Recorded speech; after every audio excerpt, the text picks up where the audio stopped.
আমি একটু অবাক হয়ে যাচ্ছি যে হেফাজতের তরফ থেকে কিংবা ভিকটিমদের তরফ থেকে এখনো 2013 সালের শাপলা গণহত্যার জন্য যে মাস্টার মাইন্ড ছিল সেই দানব ফ্যাসিস্ট শেখ হাসিনার বিরুদ্ধে মামলা দায়ের করা হয় নাই। আপনারা কেন এখনো মামলা দায়ের করেন নাই আমি জানি না। আমি মনে করি শাপলা চত্বরে যারা গণহত্যার শিকার হয়েছে তাদের প্রত্যেকে শেখ হাসিনার বিরুদ্ধে গণহত্যার মামলা দায়ের করতে হবে। এটাই আমার আজকে 1 নম্বর দাবি। দ্বিতীয় যে কথাটি আপনাদেরকে আমি বলতে চাই, আমরা মুসলমান, উম্মার প্রতি আমাদের ভালোবাসা থাকতে হবে। তাই গাজার শহীদ এবং কাশ্মীরের মুসলমানদের উপরে যে জুলুম চলছে তার বিরুদ্ধে আমাদের ঐক্যবদ্ধভাবে আন্দোলন চালাতে হবে। আপনারা নারী নীতি নিয়ে প্রশ্ন তুলেছেন। এ ব্যাপারে প্রথমে ডক্টর ইউনূস সরকারের প্রতি আমার একটি প্রশ্ন আছে। আপনারা কেন অপ্রয়োজনীয় ইস্যু তৈরি করছেন? নারী কমিশন করবার জন্য জুলাই বিপ্লবের তরুণেরা জীবন দেয় নাই, তারা জীবন দিয়েছিল বাংলাদেশকে ফ্যাসিবাদ মুক্ত করবার জন্য, বাংলাদেশ থেকে ভারতীয় আগ্রাসনবাদ মুক্ত করবার জন্য।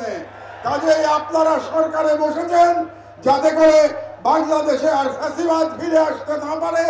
আপনাদের দায়িত্ব শুধুমাত্র সেই সংস্কারগুলি করা যে সংস্কারের মাধ্যমে বাংলাদেশে ফ্যাসিবাদের পুনরুত্থানের পথ আমরা বন্ধ করতে পারবো।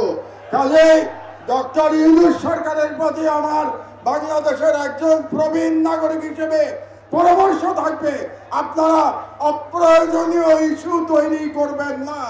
এবং আমরা দেখতে পেয়েছি আপনারা অনেকগুলো অপ্রয়োজনীয় সংস্কার কমিশন করেছেন। এই সমস্ত সংস্কার কমিশনের কোনো প্রয়োজন ছিল না।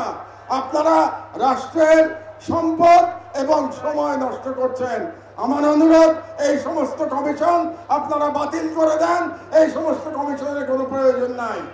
আর আলেম ওলামাদের কাছে আমার নিবেদন, আপনারা নারী নীতি নিয়ে লড়াই করতে গিয়ে বৃহত্তর লড়াই থেকে সরে যাবেন না। আমাদের বৃহত্তর লড়াই ভারতীয় সাম্রাজ্যবাদের বিরুদ্ধে লড়াই, আমাদের বৃহত্তর লড়াই ইসলামের জন্য আমাদের লড়াই। আপনারা যদি নারী নীতির মতো একটা ইস্যু দিয়ে আন্দোলন করেন তাহলে আমাদের যে বৃহত্তর আন্দোলন এটা ক্ষতিগ্রস্ত হবে। কাজেই নারী নীতির অবশ্যই আপনারা প্রতিবাদ করবেন, কিন্তু তার মানে এই না যে আমরা মূল লড়াই থেকে সরে যাব। মূল লড়াই থেকে আমাদের সরে যাওয়া যাবে না। এই জন্য আপনাদের কাছে আমার আহ্বান, আপনারা ঐক্যবদ্ধ থাকবেন। আমি বিশ্বাস করি বাংলাদেশের আলেম সমাজ যদি ঐক্যবদ্ধ থাকে তাহলে বাংলাদেশের স্বাধীনতা কেউ ছিনিয়ে নিতে পারবে না।